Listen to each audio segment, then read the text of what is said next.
இயேசுவில் எனக்கு பிரியமான சகோதர சகோதரிகளே, இன்று பொது காலத்தின் 13ஆம் வாரம் திங்கட்கிழமையில் நாம் இருக்கின்றோம். இந்த நாள் உங்களுக்கு இனிய நாளாக அமைய வாழ்த்துகிறேன், ஜெபிக்கின்றேன். இன்றைய இறைவார்த்தை சிந்தனைகளுக்கு நாம் கவனமுடன் செவி கொடுப்போம். தொடக்க நூலிலிருந்து வாசகம். அதிகாரம் 18, இறைவார்த்தைகள் 16 33 முடிய. 3 மனிதர்களும் எழுந்து சோதோமை நோக்கி சென்றார்கள். ஆபிரகாமும் உடன் சென்று அவர்களை வழி அனுப்பினார். அப்பொழுது ஆண்டவர், நான் செய்ய இருப்பதை ஆபிரகாமிடமிருந்து மறைப்பேனா? ஆபிரகாமிடமிருந்தே வலிமை மிக்க மாபெரும் இனம் தோன்றும். அவன் மூலம் மண்ணுலகின் எல்லா இனத்தாரும் ஆசி பெற்று கொள்வர். ஏனெனில் நீதி நேர்மை வழி நின்று எனக்கு கீழ்ப்படியும்படி தன் புதல்வருக்கும் தனக்கு பின் தன் வழிமரபினருக்கும் கற்றுத்தருமாறு ஆண்டவராகிய நான் ஆபிரகாமுக்கு வாக்களித்ததை அவன் நிறைவேற்றுவான் என்று தமக்குள் சொல்லிக் கொண்டார். ஆதலால் ஆண்டவர் ஆபிரகாமை நோக்கி, சோதோம் குமோரோவுக்கு எதிராக பெரும் கண்டன குரல் எழும்பியுள்ளது. அவற்றின் பாவம் மிகவும் கொடியது. என்னை வந்தடைந்த கண்டன குரலின்படி அவர்கள் நடந்து கொண்டார்களா இல்லையா என்று அறிந்து கொள்ள நான் இறங்கி சென்று பார்ப்பேன் என்றார். அப்பொழுது அந்த மனிதர்கள் இவ்விடத்தை விட்டு சோதோமை நோக்கி சென்றார்கள். ஆபிரகாமோ ஆண்டவர் திருமுன் நின்று கொண்டிருந்தார். ஆபிரகாம் அவரை நோக்கி கூறியதாவது, தீயவரோடு நீதிமான்களையும் சேர்த்து அழித்து விடுவீரோ? ஒருவேளை நகரில் 50 நீதிமான்களாவது இருக்கலாம். அப்படியானால் அதில் இருக்கிற 50 நீதிமான்களை முன்னிட்டாவது அவ்விடத்தை காப்பாற்றாமல் அழிப்பீரோ? தீயவனோடு நீதிமானையும் அழிப்பது உமக்கு ஏற்றதன்று. நீதிமானையும் தீயவனையும் சமமாக நடத்துவது உமக்கு உகந்ததன்று. அனைத்துலகிற்கும் நீதி வழங்குபவர் நீதியுடன் தீர்ப்பு வழங்க வேண்டாமோ என்றார். அதற்கு ஆண்டவர், நான் சோதோம் நகரில் 50 நீதிமான்கள் இருப்பதாக கண்டால் அவர்களின் பொருட்டு முழுவதையும் காப்பாற்றுவேன் என்றார். அப்பொழுது ஆபிரகாம் மறுமொழியாக, தூசியும் சாம்பலமான நான் என் தலைவரோடு பேச துணிந்துவிட்டேன். ஒருவேளை அந்த 50 நீதிமான்களில் 5 பேர் குறைவாயிருக்கலாம். 5 பேர் குறைவதை முன்னிட்டு நகர் முழுவதையும் அழிப்பீரோ என்றார். அதற்கு அவர், நான் 45 பேரை அங்கே கண்டால் அழிக்க மாட்டேன் என்றார். மீண்டும் அவர் உரையாடலை தொடர்ந்து, ஒருவேளை அங்கே 40 பேர் மட்டும் காணப்பட்டால் என்ன செய்வீர் என்று கேட்க, ஆண்டவர், 40 நீதிமான்களின் பொருட்டு அதனை அழிக்க மாட்டேன் என்றார். அப்பொழுது ஆபிரகாம், என் தலைவரே, நான் இன்னும் பேச வேண்டும், சினமடைய வேண்டாம். ஒருவேளை அங்கே 30 பேரே காணப்பட்டால் என அவரும், 30 பேர் அங்கு காணப்பட்டால் அழிக்க மாட்டேன் என்று பதிலளித்தார். அவர், என் தலைவரே, உம்மோடு அடியேன் பேச துணிந்துவிட்டேன். ஒருவேளை அங்கு 20 பேரே காணப்பட்டால் என. அதற்கு அவர், 20 பேரை முன்னிட்டு நான் அழிக்க மாட்டேன் என்றார். அதற்கு அவர், என் தலைவரே, சினமடைய வேண்டாம், இன்னும் ஒரே ஒரு தடவை மட்டும் என்னை பேசவிடும். ஒருவேளை அங்கு 10 பேர் மட்டும் காணப்பட்டால் என. அவர், அந்த 10 பேரை முன்னிட்டு அழிக்க மாட்டேன் என்றார். ஆபிரகாமோடு பேசி முடித்த பின் ஆண்டவர் அவரை விட்டு சென்றார். ஆபிரகாமும் தம் இடத்திற்கு திரும்பி சென்றார். ஆண்டவரின் அருள்வாக்கு. இறைவனுக்கு நன்றி. பதிலுரை பாடல். திருப்பாடல் அதிகாரம் 103. பல்லவி. ஆண்டவர் இரக்கமும் அருளும் கொண்டவர். என் உயிரே, ஆண்டவரை போற்றிடு. என் முழு உள்ளமே, அவரது திருப்பெயரை ஏத்திடு. என் உயிரே, ஆண்டவரை போற்றிடு. அவருடைய கனிவான செயல்கள் அனைத்தையும் மறவாதே. பல்லவி. ஆண்டவர் இரக்கமும் அருளும் கொண்டவர். அவர் உன் குற்றங்களையெல்லாம் மன்னிக்கின்றார், உன் நோய்களையெல்லாம் குணமாக்குகின்றார்.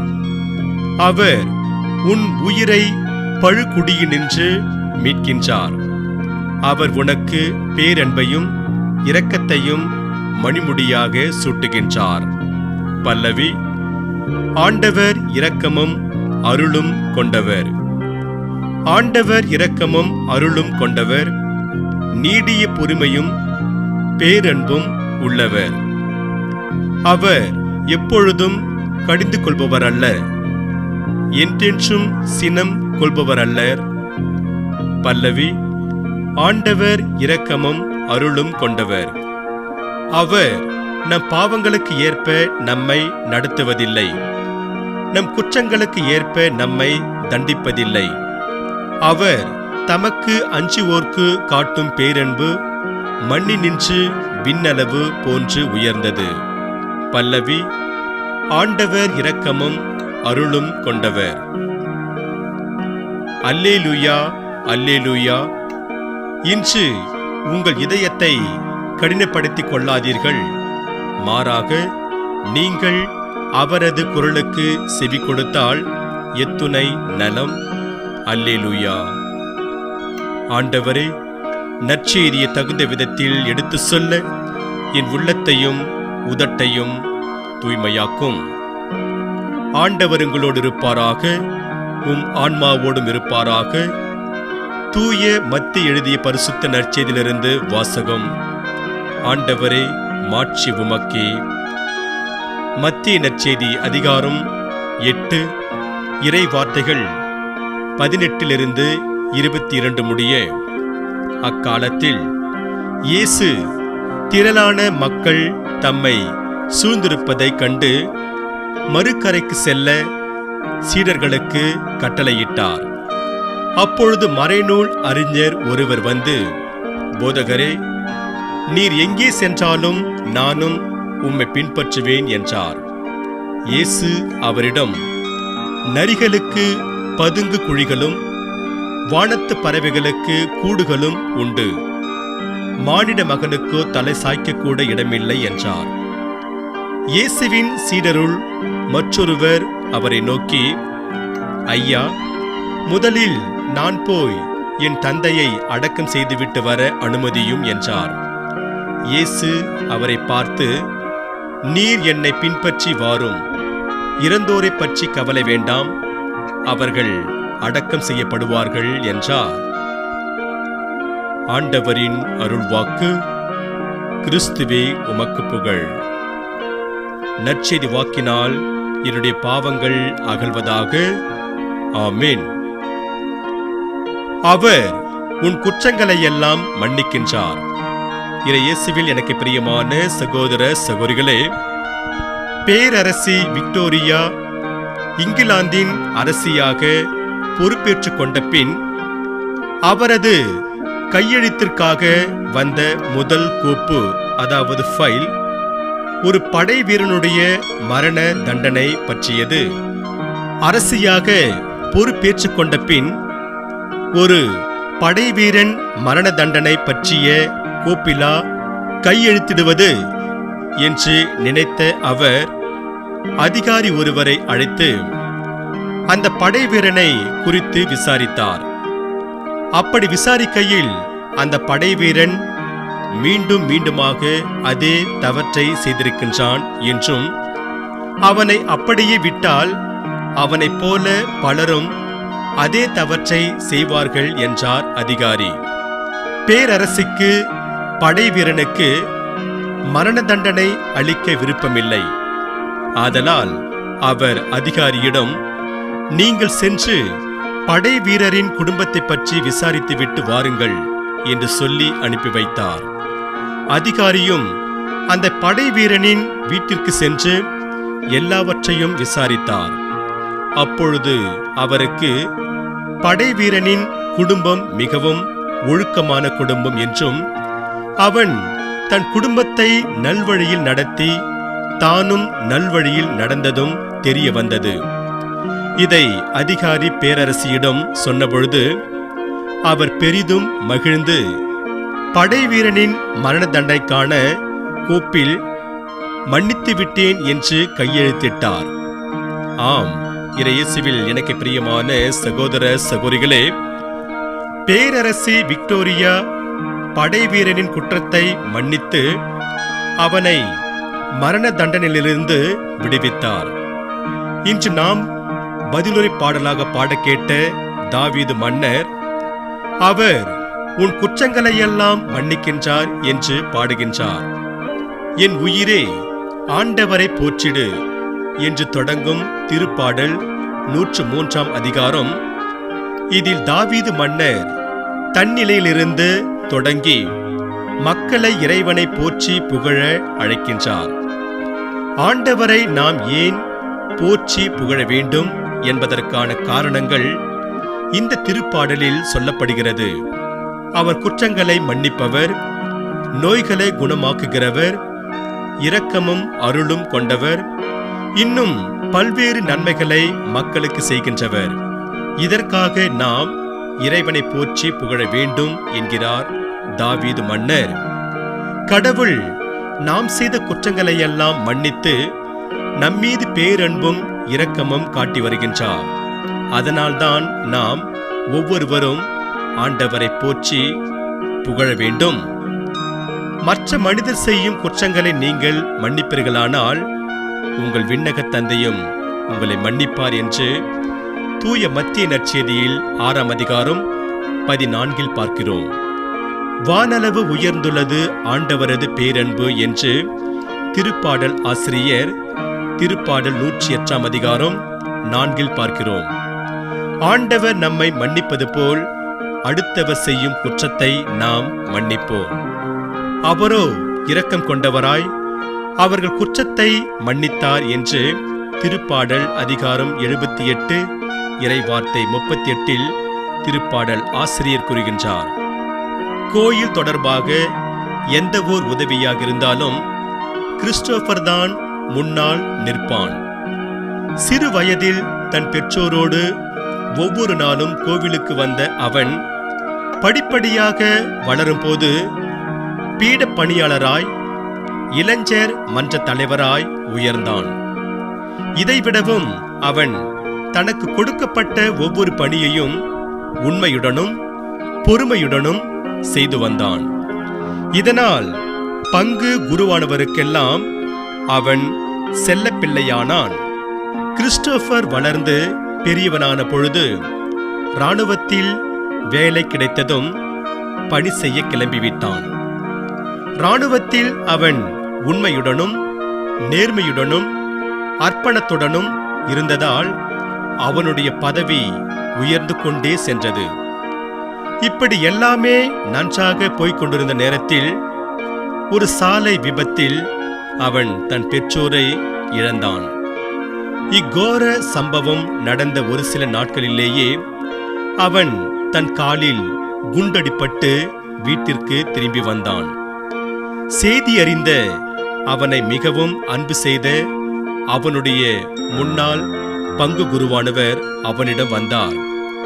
படுக்கையில் கிடந்த அவன் முன்னாள் பங்கு பணியாளரை பார்த்ததும், கோவிலே கதியின்றி கிடந்த எனக்கு ஏன் இவ்வளவு துன்பங்கள் என்று சொல்லி கதறி அழுதான். பங்கு குருவானவர் அவன் சொன்னதையெல்லாம் அமைதியாக கேட்டுக்கொண்டு அவனிடம் சொன்னார், கிறிஸ்டோபர், ஒன்றை மட்டும் மனதில் வைத்துக்கொள். தந்தை கடவுள் கூட தன் மகன் இயேசுவுக்கு சிலுவையே துன்பத்தையே தந்தார். இயேசு அதை வேண்டாம் என்று தள்ளிவிடவில்லை, மாறாக அதை பொறுமையோடு தாங்கினார். அதனால் அவர் மூன்றாம் நாள் வெற்றி வீரராய் உயிர்த்தெழுந்தார். நீயும் உனக்கு வரும் துன்பங்களை பொறுமையோடு தாங்கிக்கொள். தாங்கிக் கொள்வதற்கு கடினமாக இருந்தாலும் அதை நீ பொறுமையோடு தாங்கிக் கொண்டால் உன் வாழ்வில் மேலும் மேலும் உயர்வடைவாய் என்றார். கிறிஸ்டோபர் அவர் சொன்னதை உள்ளத்தில் பதிய வைத்துக்கொண்டு ஒரு சில மாதங்களிலேயே படுக்கையிலிருந்து மீண்டும் எழுந்து இராணுவத்தில் சேர்ந்து உயர்ந்த பொறுப்பினை வகிக்கத் தொடங்கினான். ஆம், இயேசுவில் எனக்கு பிரியமான சகோதர சகோதரிகளே, கிறிஸ்தவ வாழ்வாக இருந்தாலும் சரி, சீடத்துவ வாழ்வாக இருந்தாலும் சரி, குடும்ப வாழ்வாக இருந்தாலும் சரி, துன்பங்களை தாங்கிக் கொள்ள தயாராக இருக்க வேண்டும். அப்பொழுதுதான் உயர்ந்த நிலையை அடைய முடியும். நற்செய்தி வாசகம், சீடத்துவ வாழ்க்கை என்பது மலர் படுக்கை அல்ல, முட்படுக்கை என்ற செய்தியை உணர்த்துகிறது. இயேசு மக்கள் நடுவில் பெற்ற செல்வாக்கு, எப்பொழுதும் மக்கள் அவரை சூழ்ந்திருப்பது, இவற்றையெல்லாம் பார்த்த மறைநூல் அறிஞர் இயேசுவை பின்தொடர்ந்தால் தனக்கும் இயேசுவுக்கு கிடைக்கும் பெயர் புகழ் கிடைக்கும் என்ற எண்ணத்தோடு இயேசுவை அணுகி, நீர் எங்கே சென்றாலும் நானும் உம்மை பின்பற்றுவேன் என்கிறார். இயேசு மனிதர்களுடைய உள்ளத்தை உணர்வுகளை அறியாதவர் கிடையாது.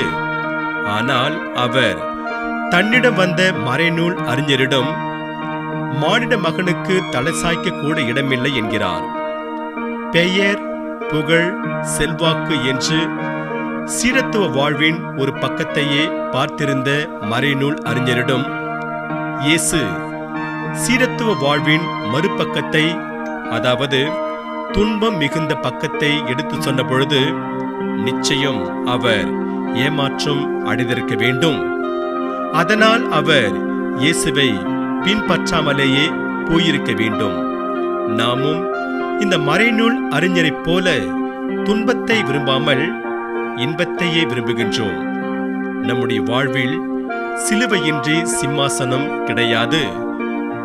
சீடத்துவ வாழ்வில் துன்பம் இல்லாமல் இல்லை என்பதை உணர்ந்திட்டால் நாம் இயேசுவின் உண்மையான சீடர்களாக இருக்க முடியும். கோதுமை மணி மடிந்தால்தான் மிகுந்த விளைச்சலை அளிக்கும் என்று தூய யோவான் நற்செய்தியில் 12ஆம் அதிகாரம் 24 பார்க்கிறோம். இன்பத்திற்கான சாவி துன்பமே. இயேசுவை பின்தொடரும் நாம் துன்பங்களை ஏற்க தயாரா? பெரும் சாதனை செய்வதற்கு 3 நிலைகளை கடந்தாக வேண்டும். அவை என்னவென்றால் ஏளனம், எதிர்ப்பு, அங்கீகாரம் என்பார் விவேகானந்தர். எனவே இயேசு பிரியமான சகோதர சகோதரிகளே, நாம் இயேசுவின் பொருட்டு நம் வாழ்வில் வரும் துன்பங்களை ஏற்று அவர் வழி நடந்து இறையருளை நிறைவாக பெறுவோம். இறைவன் உங்கள் அனைவரையும் நிறைவாக ஆசீர்வதிப்பாராக. ஆம்.